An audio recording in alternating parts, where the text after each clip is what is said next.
Hey everybody, here we are in the Mental Health and Mission of the Church podcast, and I hope you caught the episode we did right before this one with Chip and Christie Henderson from Jackson, Mississippi. They pastor a church called Pine Lake Church, and just a little old country church. No, I'm kidding.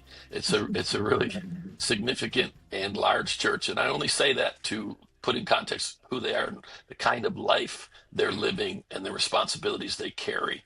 So this is going to be good today. On the previous podcast, we talked about their story and their journey with the mental health implications and undercurrents and how they've walked through it. Today, we're going to talk about how it's affected their leadership of their church, how it's affected the way they think about their job, their calling, their purpose, and how to implement that in the context of a world full of hurting people. And I hope we all realize a church full of hurting people. So let's get into it, man. Yeah, I was thinking about the conversation that we had last week, and what really struck a chord with me is how, and I shared that I've had similar struggles as what Christy described last week, and the anxiety, depression, and that category of struggle is often looked at as more of a brokenness than what people who don't struggle with. And what just struck me is, and I think I shared a little bit of this last week, is, Chip, how you discovered you had your stuff too. It's so easy for people to look at folks with depression, anxiety, and say, oh, wow, you struggle with that. And y'all did not start to get on a journey of health together until you recognize you may not struggle with depression and anxiety, but you've got your own stuff, just like everybody on the face of the earth. Yep. No doubt. And it looked different. My struggles looked different, right. Manifest different, but it still came from a place where wounded as a child, a product of my family of origin, which, again, had tremendous blessing. I'm a pastor's kid, tremendous blessing. My mom and dad loved Jesus. They really did. And tremendous brokenness. Both came from alcoholic family trees. Different sides of the track of life. One lived in Mayberry, never wondered if she was going to have a bed to sleep in, food on the table, stuff like that. But a disengaged father who never really expressed love or any kind of emotional connection with her mom. My dad, he literally lived out of a camper with his family, physically and mentally, emotionally abused growing up. And so they come together and look, they're a hot mess and don't know it. And I grew up thinking, man, my life's normal. But you look back on that and I'm able to name, I'm not blaming my parents. So please hear me. My mom and dad are awesome. My mom, God bless, rest her soul. She's in heaven today. My dad's still alive. He is a great man. And I can name that they were flawed and that impacted me. And so I grew up with an emotional deficit. I grew up not really knowing how to name my emotion. I grew up needy with legitimate God-given needs, but not having a clue how to get them met legitimately. So what do? You go find a way to get them met illegitimately. And so just a whole lot of things that, I could look back now and see where I grew up with a scarcity mentality. I grew up looking for affirmation in all the wrong places, not really knowing how to name or process my emotions. You just stuff them and keep going. Act like you're not bothered. You just keep moving. I am a dismissive avoidant in terms of my attachment style, come to find out, which just means when stuff gets crazy, I want you to leave me alone. I'll go figure myself out, calm myself down, and then I can come re-engage. Okay, so whenever I start looking at the rest of my life, and then you lay it aside beside Christy's life, man, we were a recipe for tremendous blessing. Okay, I'm an Enneagram 8, she's an Enneagram 4. When things are awesome, it is lights out, fire, amazing between us. But whenever things are off the rails, things are off the rails between us. And so that's what we, began to discover about ourselves and then say, okay, how do I fix me? Chip, what you said yesterday was a beautiful statement. The breakthrough I long for is actually inside of me. Yeah. And that's what we learned, Joey, is as I quit seeing her as the identified patient and begin to see me as a leader, I can, with self-awareness, say, I understand I have some gifts. And I also have some broken places in me that, if not brought into discipleship and sanctification by the Spirit, we're going to continue to not only cause dysfunction here, but dude, it was really dysfunctional in our church in the way I was leading, and quite honestly, not showing up, not leading, not able to engage or tell the truth or be present or real, all those ways. So yeah, that's all up in there. Yeah. Chip, Judd, I'm curious what you would say to this. When we reflect on their stories, I think we'd all agree both of them have to do with mental health. However, the culture would call what Christie shared mental illness. Would you say both of them had a form of mental illness, or would the technical term of depression and anxiety be mental illness and different category for what Pastor Chip shared? Does that question make sense? I don't like the term mental illness, period. I mean, like you're in the hospital, obviously there's a mental illness issue. Like we did a mental health conference, 10 years ago, Joey? Mm-hmm. And we partnered with AACC and whatever. I could say lots of things, but it was good. We had great attendance, 900,000 people. 900,000 people? Gosh. 900 or 1,000. We had almost a million people. People were outside. Yeah, that's right. That's right. But here's the observation. About halfway through the conference, I realized this isn't a mental health conference. It's a mental illness conference. Because all we talked about was mental illness. We talked about this one and that one and this one and that one. And so that's why I kind of shy away from that phrase. Okay. I prefer to say mental health issues. Gotcha. Why? Because it covers all of it. Am I afraid to say something's a mental health, mental illness? No, but I just don't find it useful or helpful. Now, what I do find useful and helpful is learning, and again, everybody doesn't need to learn this, but the people that are trying to help others need to learn how to find the line when you say to yourself and then work it into the working with the person. I think this has a physiological, not just psychological. And then like here's the way I would say it. If it's a physiological problem, talk therapy won't fix it. By itself. In other words, by right? itself. Yeah. Talk therapy won't fix it, period. Okay. Because like with you, Joey, you had multi-generational depression and anxiety issues, which means your brain had a problem. The part of your body that manifests thought, feeling, planning, all of that stuff was damaged in some way or incapable of doing the job that God created it to do. Well, I could talk to you till I'm blue in the face. I could be the best counselor on earth. It's not going to fix your brain. So that's where I would put mental illness. Mental illness, I'm comfortable with somebody saying, I have a physiological issue with depression. Because what you're telling me is my brain doesn't produce the right amount of chemicals or sustain the right balance of chemicals. And I'm probably going to need medicinal help. Forever? I don't know. Mm-hmm. If you do the therapy side well enough, your brain may rewire itself sufficiently. But so I don't like the mental health term. I mean mental illness term. Are you suggesting that I get off my medication, Chip? Oh, dude, if you do, I'm done with you. All right, Chip and Christie, listen. If you do, Joey, I mean it. I am done with you. He did it. That's what happened when he went into the hospital. He had gotten off his medicine, didn't tell any of us. And I when I found that out, Joey, I promise you, it took everything in me to not show how mad I was at you. I was so mad at you. Yeah. What were you going to say, hon? No, just the terminology of mental illness. There's such a stigma still around that. Yeah. You say mental health, everybody wants to talk about that. That's so true. If you want to talk about mental illness, everybody's mind goes to, oh man, cuckoo. Mm-hmm.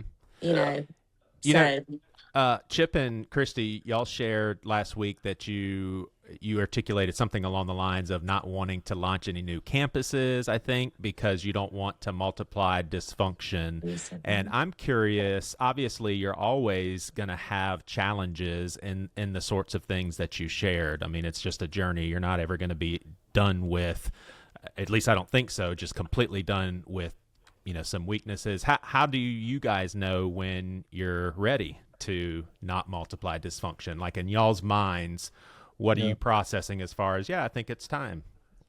Well, it was easy to say, to look back, Joey, and see where we were not ready. So I'll start there, and I'll say because our staff had gotten to such a place of unhealth, again, in those areas where we would say they're gauges of high control, low empowerment, high fear, low love. Pace is unsustainable. People, processes over people. Those are gauges, but those are not the cause. The cause was the brokenness in me as a leader, and then in our, what we called back then, the executive leadership team that functioned that way. So the gauges were not the dials, what we called them. Those weren't the problems. Those are indicators. There's problems inside of us. And so whenever we blow that up, and what I mean by blow that up is there had to be transition. We were perfectly suited for the result we were getting.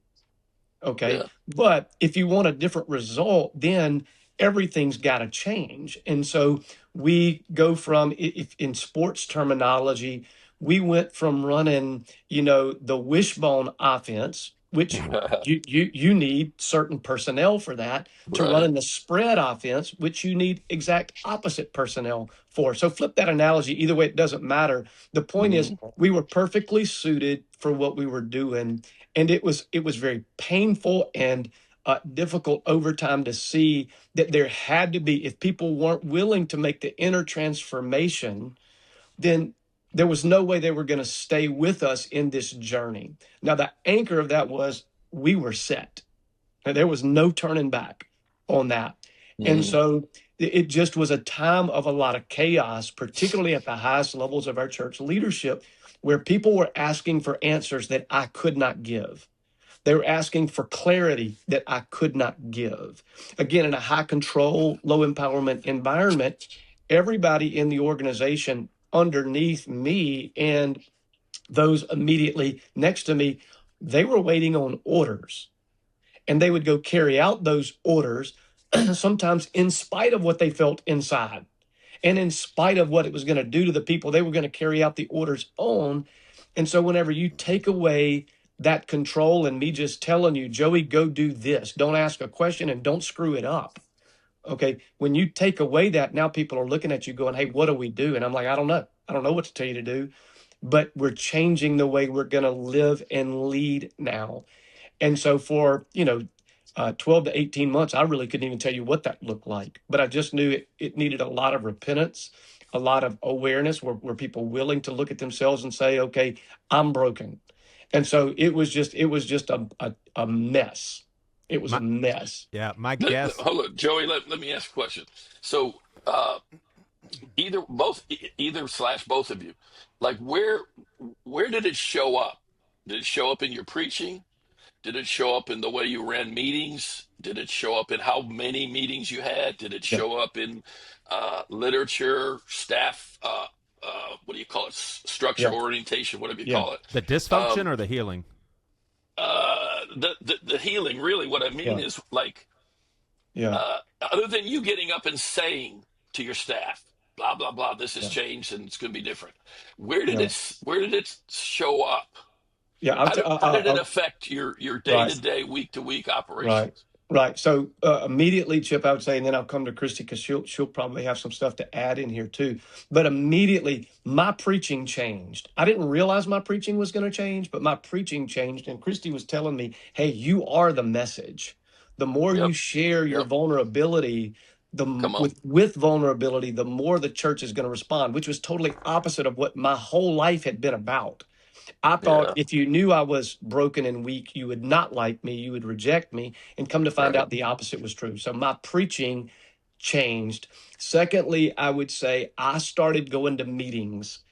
Before I had not delegated, I had abdicated Mm-hmm. leadership. And it was great for me because I lived a great life, right? I Mm-hmm. wasn't bothered, but everybody else was going through hell. And so the broken part of me either sometimes didn't want to see it or didn't care enough to do much about it. And that's what had to change in me. And so I went from one direct report to 7 direct reports.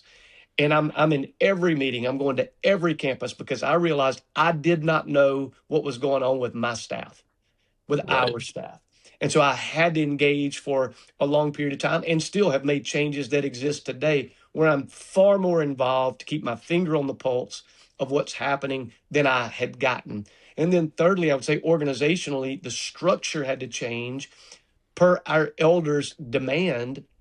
We created what was called back then a lane in our organization. We called it the people team, where outside the normal organizational structure, people on our staff had a safe place to go to be seen, to feel safe, and to feel like they could be supported. If they were going to raise their hand and say, "Hey, man, I don't think I'm being treated fairly," or "I'm really struggling in some area," so Mm-hmm. it was outside the normal flow of the organization to where nobody could get repercussions necessarily if they Right. said something negative. Now that we're 5 years into this journey, we're now saying we're in a place where we can actually bring that with better understanding into the organization as a part of our discipleship.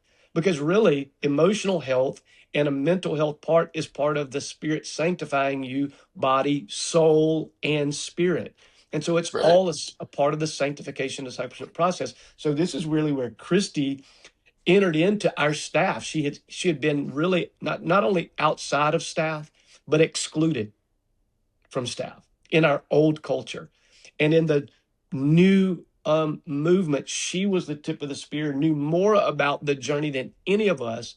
And so she was invited in. And I think you guys, it would be valuable for y'all to kind of hear some of that journey. She joined the staff part time as an emotional health advocate. Yeah. So you want to talk about that a little bit and your role and what that meant? Yeah, sure. First of all, I want to go back Yeah. to what you said about his preaching changing. Um, and it did.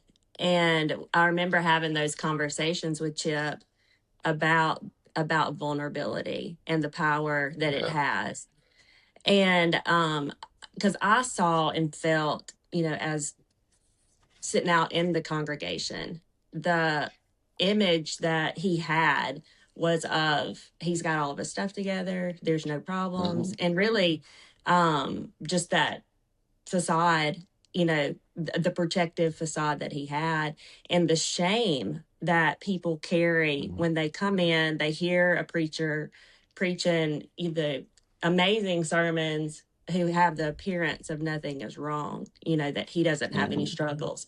And so I told him, I was like, babe, when you decide to break down that wall and you share your own brokenness, the shame factor, across the board in your Yep. congregation is going to drastically drop. And Yep. the people will know, like, they're not the only ones broken. They will not walk out of the room thinking, oh my gosh, like Yeah. I'm the broken one. And I feel like on a spiritual, like a deep spiritual level, the enemy there'll be a broken stronghold, as far as the enemy goes, because Mm-hmm. that's where he is most present, is in our souls with shame. And so I felt like I kind of beat that drum for a while, and I did start seeing that transition, as far as his approach Mm-hmm. of sharing his life, and the change that, I mean, people by the droves would be like, thank you so much for sharing your story. I mean, the story that Yeah. he didn't think anybody wanted to hear was actually the very thing that God, wanted to use to break down the shame. So Were there some people that seriously asked in a way of what happened? Like Yes. there's a very noticeable difference in how you're Yes. presenting yourself. Yes. Yeah. Yeah, Yeah. Yeah. it was. And they might not know how to ask it exactly, but they would Yeah. say, hey, something's changed. Yeah. Hey man, you're preaching at a different level, things like that, which again, I don't really know how to And I think answer that, but Yeah. And I think that level wasn't like, oh, you're smarter, there's more yeah, expertise in Yeah. biblical Right. whatever. It was a Right. different level of honesty. Right. And and I would say spiritual power. Again, not to go down, that road, but I'm just saying there was something that this Holy Spirit started to do in our midst mhm, when there was Hmm. honesty on the Yeah. table mhm, and giving people hope that man, you can have crap, you can be beautifully blessed and broken at the same time, and Yeah. you don't have to pretend to be one and ignore the other. mhm, You can there's actually blessing when you begin to Yeah. own your brokenness and let God heal it. There's more blessing. mhm, Yeah. You know, a mhm. word for that, Chip, is one we throw around all the time, but it's integrity. Integrity That's it. is an agreement among parts. Integrity is when everything's aligned. So when you do get up there and are honest in every sense of the word, there's an integrity and a power there that God's going to honor. And another thought is this. I probably said it in our last episode. You teach what you know, you reproduce what you are. Jesus said, when a pupil's fully trained, he'll be like his teacher. He didn't say when a pupil's fully trained, he'll know what his teacher knows. He Mhm, said he'll be like his teacher. mhm. So you think about this: you got pastors in the pulpit that are pretending they're good. Well, guess what we get? A Mhm. congregation full of people that are pretending they're Yeah. good.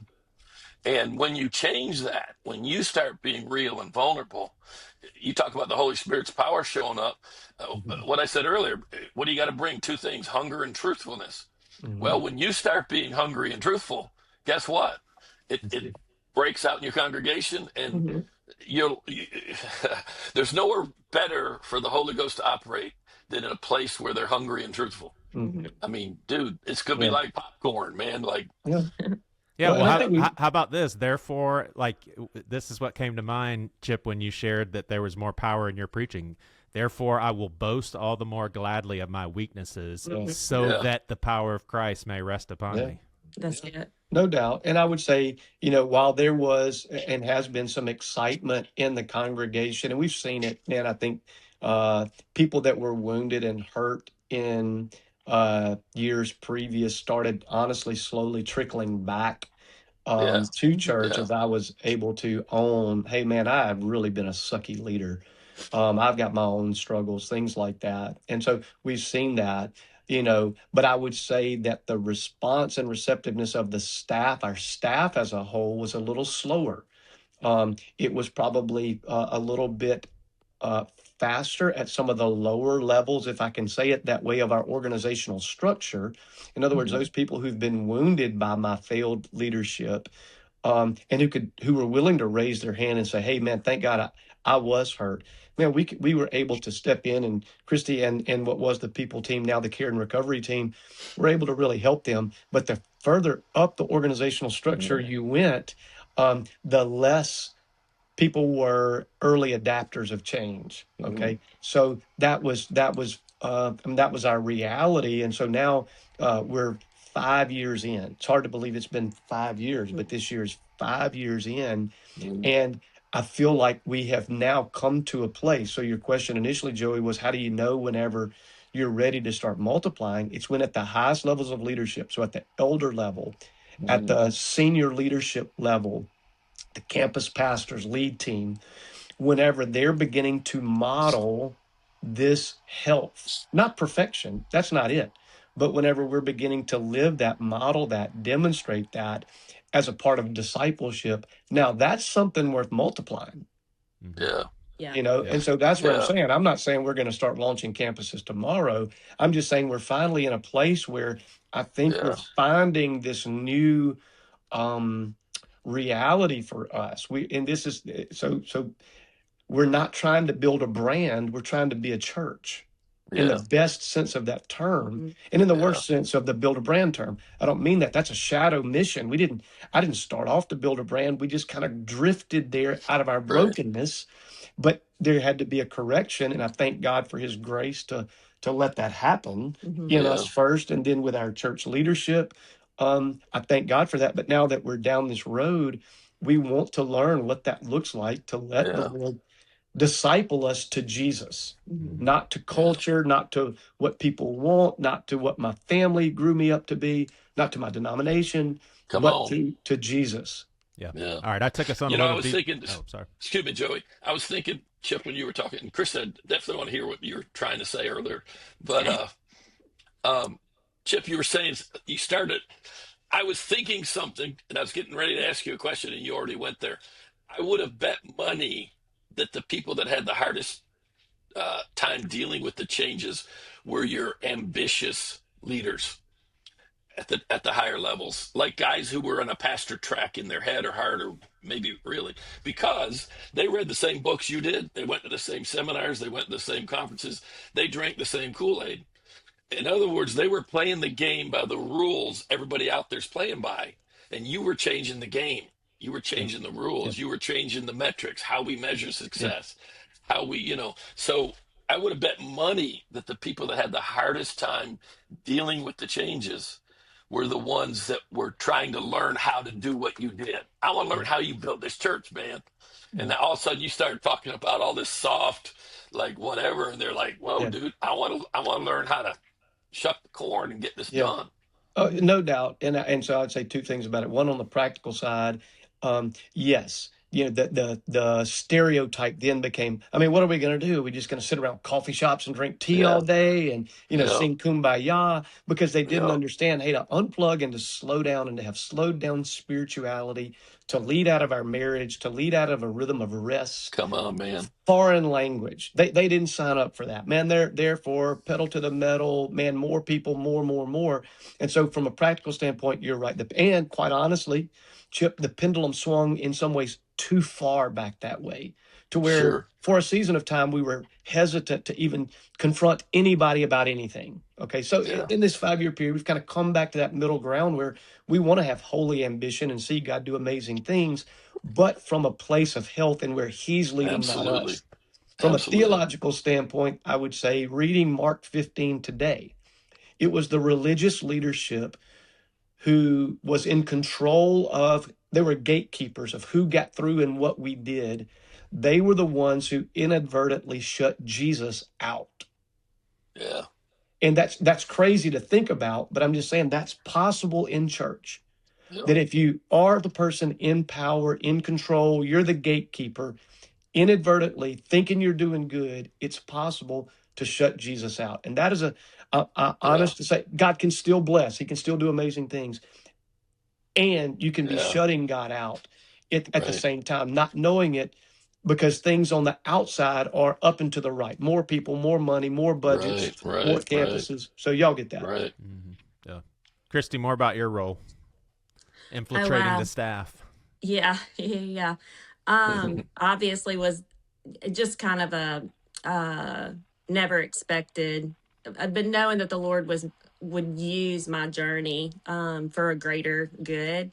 He loved me enough to heal me for myself, but I knew in my heart that it was for for others too. Like the testimony will change other people by the power of the Holy Spirit, and I knew that was happening. Just had no idea how that would go down. I sat with people one on one a lot. People would come sit on my front porch, had conversation, would be able to share, my life, my journey with them, and um, saw lots of hope rise up in individual people. And, just having journeyed through all of this, observing, everything that was going on at the church, just had a broken heart for our staff for a long time. And so I think God began to shift my attention once this movement started in me and us to, if we don't invest and advocate for the health of our staff, we're missing it. Like, there's such an opportunity to change the world, a wider spread healing that can happen if our people can get well in ministry, because otherwise we're reproducing, unhealth. And even when I went out to California and got my help, the first therapy part, one of the ladies out there said, y'all are doing, like, she wasn't a church person. She wasn't even a Christian. But she said, listening to your story and the environment that you're in and the calling that you have, ministers are like doing trauma work with people when they haven't even done their own trauma work. Like, Right. that's impossible to be like truly effective in helping heal people if they Yeah. have not been healed.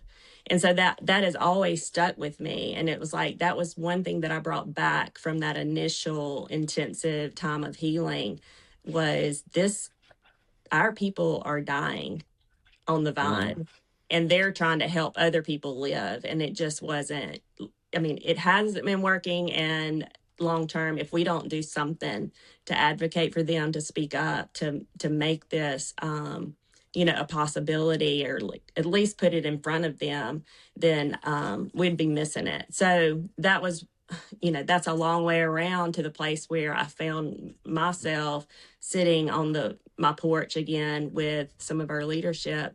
And I think they noticed the change that I had experienced and the healing that I had experienced. And for the first time had started recognizing really me and the way God wired me as a positive thing, honestly. Like, Mhm. they didn't see me, they saw me differently, I guess, because Mhm.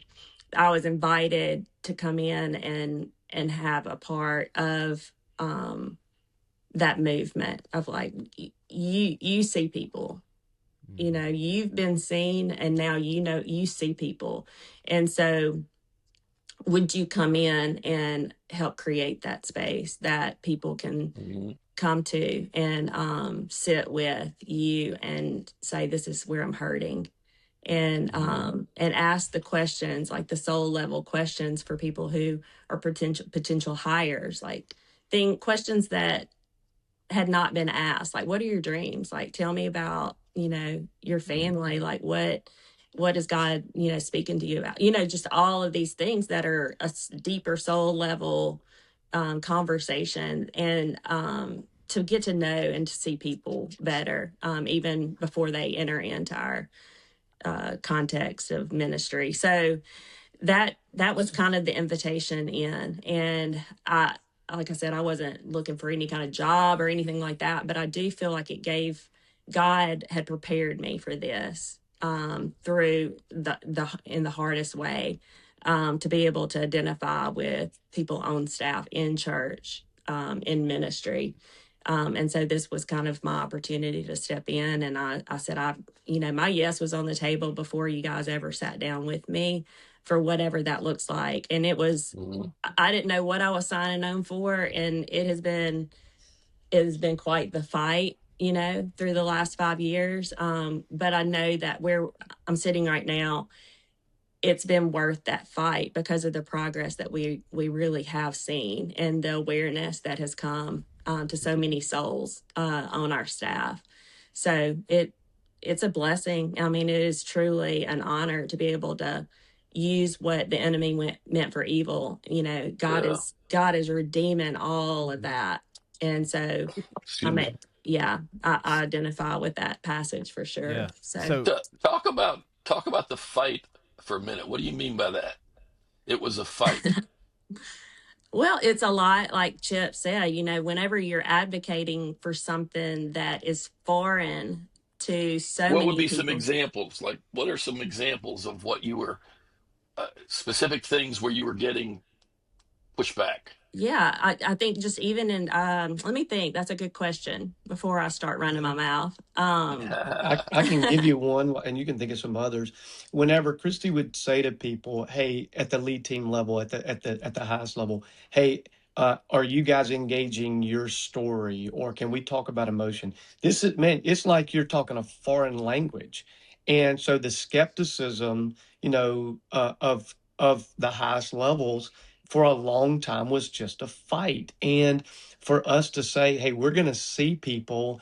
And try to love them where they are, for some, not all, but for some was seen as adversarial. Hey, you're Right. keeping me from making progress. Hey, you're keeping us from getting work done. Hey, you're inviting this person to Right. take a time Right. out. And I'm saying, I got X number of, people coming on Monday, Yeah. Wednesday, Friday, whatever that day is. And I need them to be here grinding. Mm-hmm. Okay, that was a fight. Mm-hmm. Yeah. Sure. The other, yeah, and just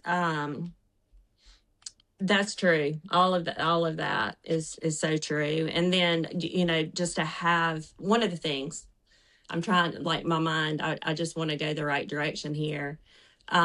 Whenever we were able to engage someone who was really, really ready to do their work, there was some resistance from their leadership, and I would say insecurity in their leadership, because if they felt like the person that was under their leadership was struggling or coming to us or having any kind of hardship because of the way they had been led, it was not easy for the person in leadership to receive They kind that. of took it personally, Very, yeah, like my leadership was flawed, and that's what's yes. going. Yeah. Yeah.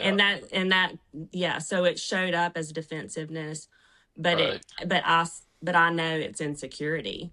They Sure. don't, like, I can't believe you're talking to my person and they're not coming to me first. If they've got a problem with me, they need to come to me. They don't need to go to Yeah. you. What are y'all, what are they telling you? So we need to be part of Yeah. their restoration, and they're not even ready to, they don't even know what restoration looks like. So Right. Right. that's been one of the hardest, like, and then the whole confidentiality piece of, like, Ooh, yeah. okay, I take that to heart, and I Yeah. want there to be if you're going to call it a safe place, it has to be a safe space. Absolutely. But leadership did not necessarily like that or agree with Right. that, because yeah, it just was scary. I think it was scary for a lot of people, and I'm not mad at those people who were insecure in that. There's a reason for that. Mm-hmm. Yeah.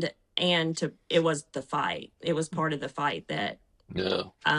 that was pretty, not always like overtly like the issue, but there was an undercurrent of that I feel like that was Yeah. part of that. So Like any broad statement, there's obviously exceptions to what I'm about to say, but Mm. I think it's fairly legitimate to say the people that resist the most need it the most. yeah, And 100%. now, sometimes, there could be exceptions, but I would say the person who resists the most needs it the most. Yeah, Now, that's a tough pill for them to swallow. yeah, yeah, Yeah. right.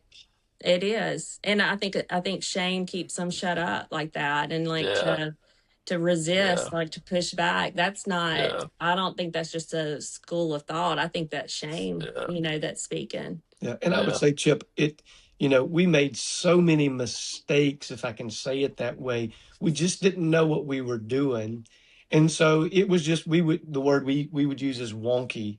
Did we have processes for this? Did we not have processes? Are we following the process? Are we not following the process? And so it was just wonky going, starting off, and it was very, very difficult. But the thing that I would say to your listener is, if you sense that God's stirring that in you, you have to be willing to go first. And then you have to believe this is really what God has called you to do, because right, otherwise you're going to turn back. It's just easier to go the other way. But when right, you advocate, when you fight for, over time, I think the reward is worth the pain. And I think now at this point, we're starting to see at the highest levels and at every level more and more acceptance, because they realize Nobody's against anybody. Nobody's in trouble. Nobody's judging you. Right. We're all saying, can we be honest about ourselves and help one another get better? And Right. there's grace for people. We've got 3 or 4 people on our staff right now that are in restoration plans, not because they cheated on their wife, but because they realize, man, there's a lack of integrity between my front stage and backstage life. Yep. And Yep. there's a sense in which we all, to borrow another sports analogy, and there's a sense in which all of us are playing hurt a little bit, right? Yeah. Got something I'm Yeah. working on, but I'm playing through. But in the NFL, they don't like to put players on injured reserve. That's an official declaration where that player is no longer available to player practice. They're Right. off the roster. They're only going to work on their own health until such time as they are reinstated. And it's a set amount of time, 4 weeks or whatever it is. And then they can either come back on or they can stay on IR. Teams hate to put a player on IR because it limits them. Players hate to be on it. Okay, in the church world, we're putting staff members on injured reserve. We're pulling them out of their position of leadership for a season to just work on their health, their marriage, their integrity, so that when they prove that they're ready, they can go back in the game and lead differently. And that has been difficult, but as more and more of our staff are going through that kind of process and re-entering in a different place, I think our whole staff begins to go, wow, that's our new normal. Nobody's going to get thrown off the bus. Nobody's getting fired. We're not dismissing them and acting like it was God's will, because that was the old MO. You raise your hand and say, hey, man, I'm struggling. You're out. We got to get another player in there who's going to produce. And that's an overstatement, Chip. That's not 100% true, but it was kind of the feel. So I would say it's been a journey that we've been on. But if you're going to go down this road, it's a tremendous investment financially. It's a tremendous investment just in people's personal well-being and health. I tell our staff all the time, the best thing you bring to this team is a healthy you. It's not your skill set. It's not your charisma. It is a healthy you. And that's the investment that we've begun to make, not only in the staff we have, but this afternoon, Christy and I have an interview with a guy who's applied for a facilities position to oversee facilities at one of our campuses. But we're meeting with he and his wife to just see, who are you? Where are you? And when you come on this team, what does your supervisor need to know about you to help you win, to shepherd you well? And that's where I'm saying that's the shift. In years past, I would have only cared, can you do the job? But I would not have really been concerned about who are you as a person and how are you doing? Right. Yeah. I picked up a phrase years ago. I can't remember. It's an author you would know, I'm quite sure. But he said this: the way you define a problem shapes your solution. The way you define a problem shapes your solution. Then he said, your solution to the problem you've defined shapes the gospel you preach. And the gospel you preach shapes the church that you build. And, I pondered that thing for a long time. And what I found is what we're talking about and the problem you're correcting is because, in my opinion, the church has defined the problem poorly. And therefore, they've come up with a weak solution. And then they've preached a gospel that supports that solution, and et cetera, et cetera. Here's to me the problem. What problem are we called to fix?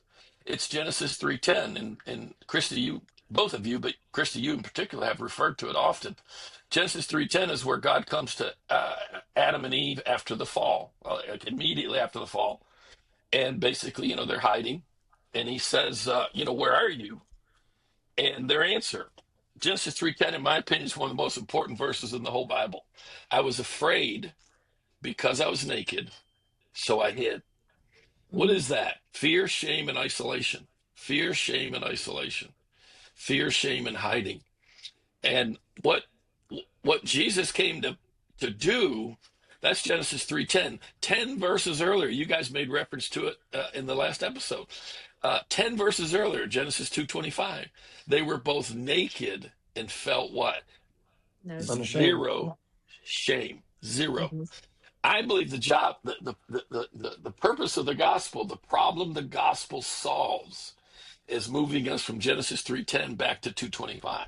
Mhm. Amen. That's right. In other words, God intends for us to build a culture that is shame-free. Mm-hmm. Now, not flawless people, but shame-free flawed people. Yeah. Yeah. And if you think that way, like you're doing it. You start looking at everything you're doing differently.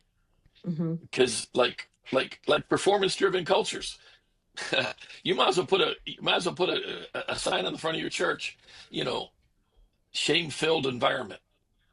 Because when you have a performance-driven culture, you're going to have a shame-filled environment. Mm-hmm. Because nobody can live up to the expectations. Nobody. Yeah. Nobody. Right. And that's why this stuff excites me so much, man. I get so fired up because we, the world's seen the church motivated by fear for 2,000 years.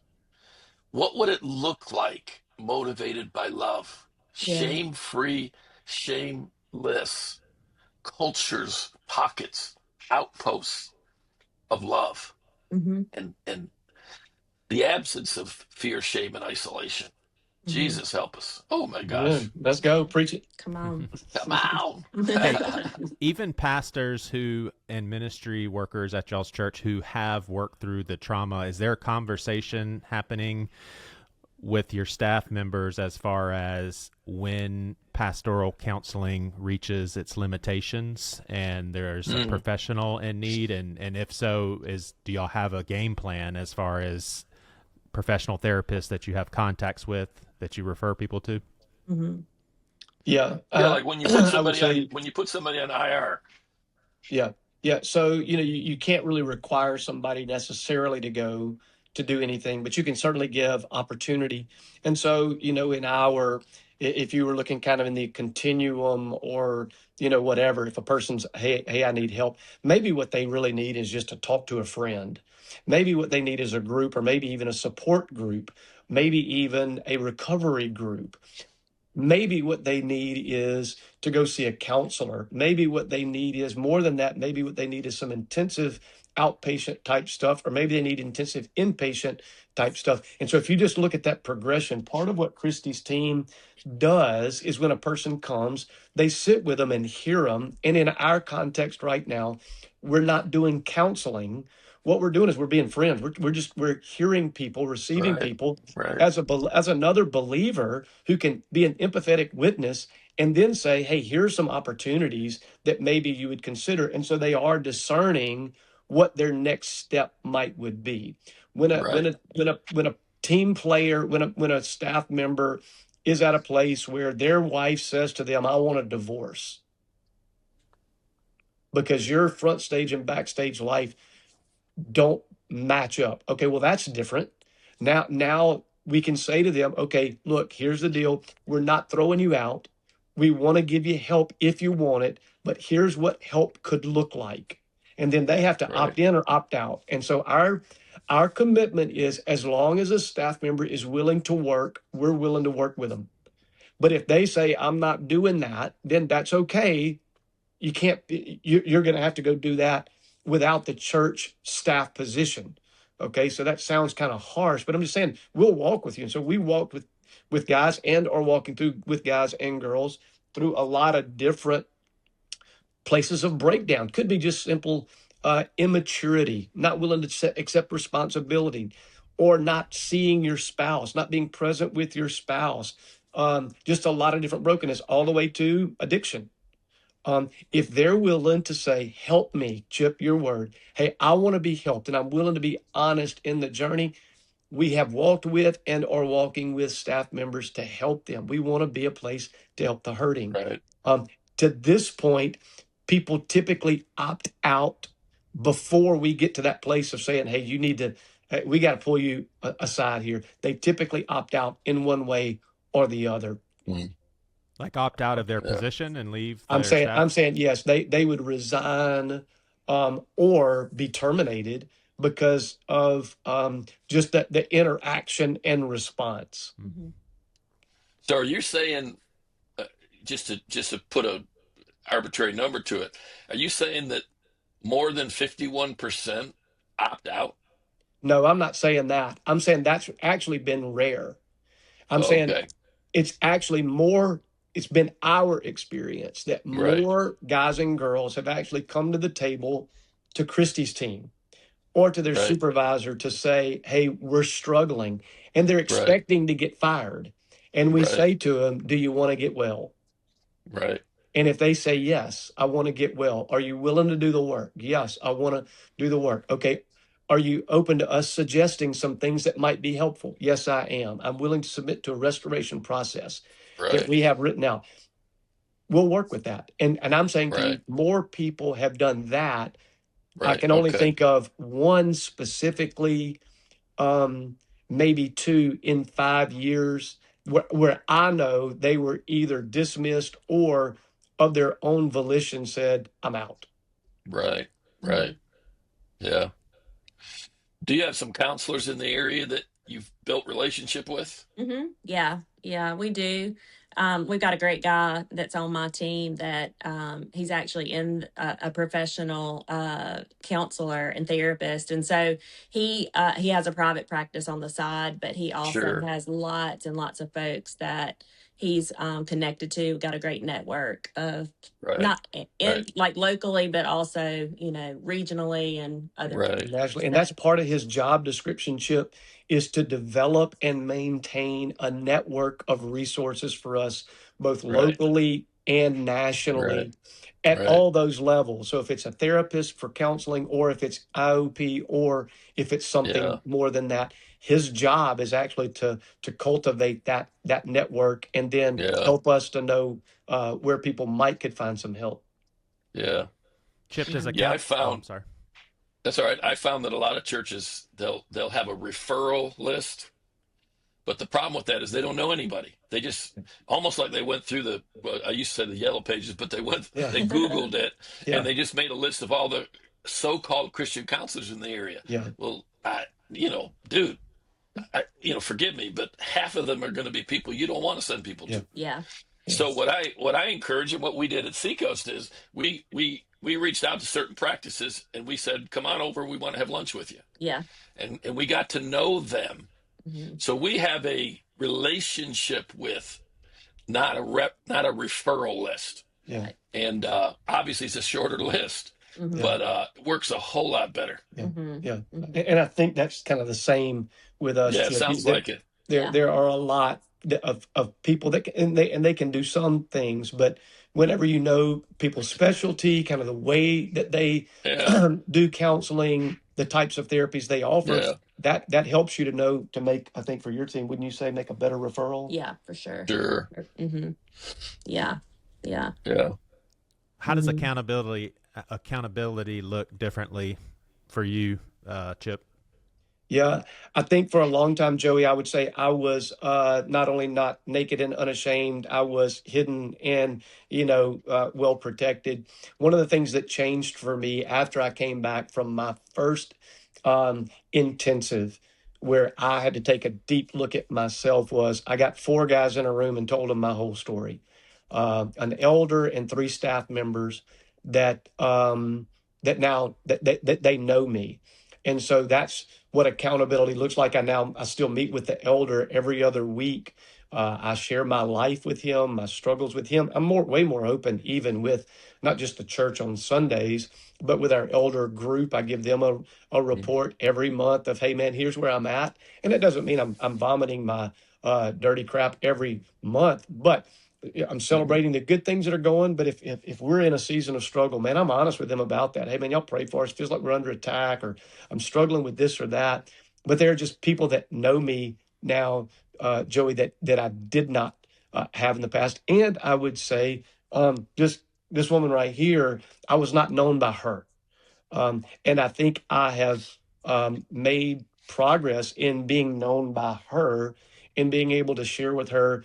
I referred to it in the last episode, I think, even just saying, hey, man, I was just struggling with being at peace with my own, identity, or my own lane that I need to run, or to say to her, man, I feel stressed, or I'm anxious, or to tell her whenever we've got some disruption on the line, hey, I'm nervous right now because I'm not sure what you want me to do, or I'm not sure how I'm going to win. This is all stuff therapy has helped, counselors have helped me to know how to do that after the initial couple of times I went to intensive. I've done 3 now just to continue to grow, and then some maintenance counseling along the way. That's how accountability has increased for me, is just being known by her. Mhm. Yeah, so that's what I would say it looks like for me. Yeah. Yeah. Well, Chip, Judd, I just have one more question. Do you want to get into any other territory before we kind of wrap things? Well, I mean, that whole area that they were just talking about,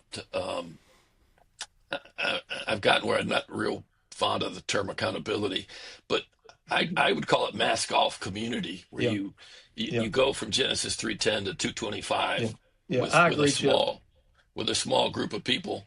Yeah. Um, what what would you say, either one of you or both, what would you say to pastor couples that maybe have begun to think, I think I need that, but let's be real, it ain't easy, man. Mhm. It's not easy to find safe places to, hey, I'm having trouble with pornography or whatever. Now, to be honest with you, that's on the low end of the scale. There's Yeah. people wrestling with stuff bigger than that. But Yeah. what would you say to somebody Chip, um, who kind of knew they needed it but didn't even know where to start? Yeah, yeah. Well, the thought that's in my mind right now is a couple we sat with several years ago. He's a pastor of a church in California, and he said that they looked at each other one day, he and his wife, and just said, "Hey, are we just going to ask God to bless this? This mess, this dysfunction that they had. Do you just ask God to bless that, or do you say, you know what, there's more, and we're going to go fight for more?" And to that couple's credit, they fought for more. And I would say Christy Right. advocated for that for a long time. I was more Yeah. content to just, hey, let it be what it is. It's fine. We'll be okay. And so, there's a lot of skid marks, behind me coming to this place, but I'm thankful. But if a couple's there, I would say it is worth the fight. I would encourage them, if I don't know what people's leadership structure is. There's all kind of stuff. Right. I think they're going to have some blessing or permission from those in leadership to engage their own story honestly and authentically. And that may look like sabbatical time. It may look like permission to dial back. But I think you got to get permission from some to do that. And if they can't bless that, then I think you got to pray through, okay, then what does that look like? Right. Hopefully the church is going to say yes. Let's get you the help you need. But let's be honest, a lot of churches aren't prepared for that. And that's Right. why what we're doing uh, is so foreign and so hard to get our arms around sometimes, because we haven't seen it modeled well. But I would just encourage Yeah. you, if you're listening, it is worth the fight. Um, the Lord called Abraham to follow me and trust me. I'm going to take you to a Hmm. promised, not just to him, a promised land. I would say if God is calling you to Genesis 2:25, he will lead you to a promised life. And it may not be easy, but it will be worth it. And again, that's easy for me to Yeah. say here with a job and so a lot of security and water under the bridge. But honestly, in the journey, I didn't know. I didn't know if I was going to keep my job. I didn't know. There were times when I wondered if the elders are going to fire me. And you just have to Hmm. keep putting that trust in the Lord to say, Mhm. whatever it looks like, I'm going to be authentic. Mhm. I need help to be authentic. We need help to be authentic. And if you don't understand it, I'm sorry. It's the fight that we are in, and it's worth it. It is worth it. Mhm. Yeah. Mhm. Good Cool. stuff. That was my last question. Thank y'all so much for the example Mhm. that Yeah. y'all It's are been awesome. walking out. Can I say one last thing? Please. Yeah. I think Chip, you may have referred to this at the very beginning of the conversation um, about the next powerful revival, spiritual Yeah. revival is around this, because I Yeah. think that there's been such brokenness at the soul level of Mm. people, like spiritually, Yeah. head knowledge, all of that. Then there's been revival around that. But the broken parts of the soul, if we can heal that and break down shame and Oh allow gosh. people to enter into that, Yeah. I think that there's rejoicing in heaven over that. That's the heart of Yeah. Jesus. That is the gospel Yeah. being played out, because and Yeah. it's been the missing link there to Yeah. freedom. Yeah. Well, and the missing link to effectiveness in ministry. Right. I believe the best advertisement for a product is for our product is a changed life. Mm-hmm. Yes. A coworker who used to be angry all the time and now they're smiling all the time, and Mm-hmm. and you go say, hey, what's the deal? And they share their story, and it's a story Yeah. of just what you're talking about. Yeah. So, and that's the part that's hard when you start talking about this stuff with some leaders. What's hard is to help them see this is not the soft, mushy side of Christianity. Mm-hmm. No. This is imperative to the success of your mission. You just don't Yes. you don't get it. You're still caught up in how many and how much, and you Mm-hmm. don't Yeah. realize that Bill Hull, I don't know if you ever read any of his stuff, The Disciple Making Uh-huh. Pastor. I'll never Uh-huh. forget this years ago. He said, we asked the wrong questions, how many and how much. He said, the right question is what kind? And the issue is Mm-hmm. not how many people we have in our church and how much money they're given. The issue is what kind, we're a factory. Our church is a factory. What kind of product are we producing? Yeah. Are we producing Christians whose spirits are regenerated, John chapter 3, but don't have renewed souls, don't have renovated souls? And what would happen if we slow down?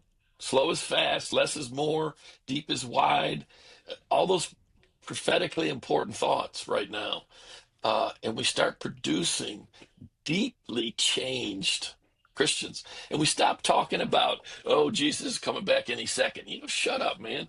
That's just selfish. What is he doing in you? What's he doing to you? What's he doing through you? Yeah. That's it. Let's quit Yeah. worrying about our escape plan, man. Yeah. Mm-hmm. Let's change this place by being changed. Mm-hmm. Mm-hmm. Yeah. Jesus, help us, man, please. Yeah. Yeah. Does sound kind of good sometimes, though. Yeah. Yeah. Yeah. I'm for it. I'm for it, Joey. Older I get, the more I do. But I do think you're spot on, For sure. Chip. And that is Let me, the thing that we're Yeah. asking ourselves is what kind of person do we want to Come produce? And on. I think discipleship and seeing Yeah. soul care and soul health as part of discipleship. That's where the divorce happened. Oh, We thought because that's you it, knew the baby. Bible, I'm it. But that's not Yep. Yep. it completely. It's part of it, but it's Yeah. got to go from your head to your heart and let there be healing there so that I'm transformed, and then to my hands. Yeah. And we've gone from head Yep. to hands, but we've missed the heart. Mm-hmm. Absolutely. Mm-hmm. And our methodologies, our procedures are Yeah. built around that. We Yep. have kind of an assembly mind perspective of developing people. Well, if we put this part on here and this part on here and this part on here, whatever. Gosh, I had a thought. Oh, we were joking a second ago, I assume, about the Lord's return. Here's my thing, and I hope this doesn't sound heretical, but I don't want the Lord to come back soon. And here's why. If we leave now, we leave losing. Mm.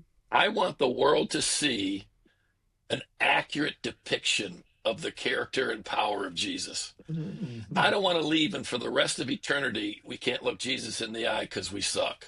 Mm-hmm. Yeah. I believe with all of my heart, Jesus did more at Calvary to fix us than Satan did in Genesis 3 to destroy us. Oh yeah, for sure. And I want to see that manifested. I want to see his enemies be made his footstool. Yeah, Mm-hmm. I'm with that. That's right. So with that. I'm one of these weird guys that I'm not in a hurry. We're going to be in heaven a long time. Yeah. I'm in no hurry to get there. I'm in no hurry to get there. Yeah. I've just been through a stretch where I had to look that in the eye. Yeah. I am not in a hurry to leave. Yeah. That's Not good. because Yeah. I don't want to go or I'm afraid. Yeah. I'm not afraid of dying at all. I'm afraid of us not being successful at what Jesus died to produce. Yeah. Mm-hmm. Mm-hmm. And Mic this drop. conversation and what you guys have experienced, you're in a position to help lead into a richer expression. Here's the thing, man. Jesus talked about the gospel of the kingdom. Kingdom. That's it. That's John it. Chip. chapter 3. You can't see the kingdom unless you're born again. You can't enter the kingdom unless you're born again. Here's the problem. We're getting people born again, and they take one step across the threshold into the kingdom, and that's where they spend the rest of their life. Yeah. Dude, Mm-hmm. let's That ain't explore it. the kingdom. Let's embrace the kingdom. Yeah. Let's receive the kingdom. Let's perpetuate the kingdom. Let's, yeah, Yeah. get me worked up. I love it. I love it. I love Thank it. y'all so much. Yeah. Thank you, Joey. Thank you. It's Thank you, been Chip. fun, man. We got to do this again. Yeah, anytime. You let us know.